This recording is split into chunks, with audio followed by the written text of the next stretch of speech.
This section covers the tools and techniques of the risk response planning process. The first strategy is the strategy for negative risks or threats.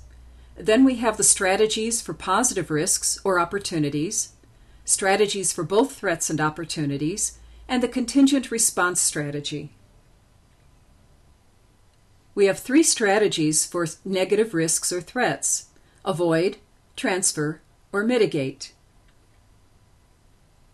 Avoiding the risk means evading the risk completely or eliminating the cause of the risk event. It could also mean changing the project plan to protect the project objectives from the risk event. Transfer means that you're transferring the risk and the consequences of that risk to a third party.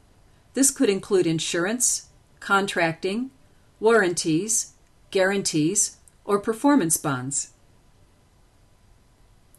Mitigate means you're reducing the probability of a risk event and its impacts to an acceptable level. The strategies for positive risks or opportunities include exploit, share, or enhance. Exploiting means looking for opportunities for positive impacts and ensuring that identified positive risks will occur.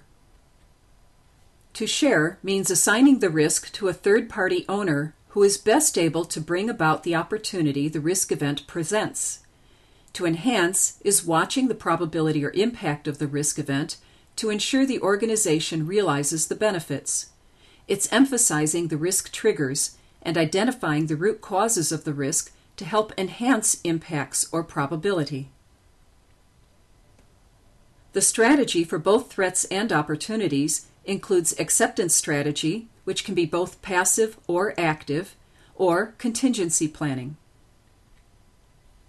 A passive acceptance strategy means that no plans are made to avoid or mitigate the risk.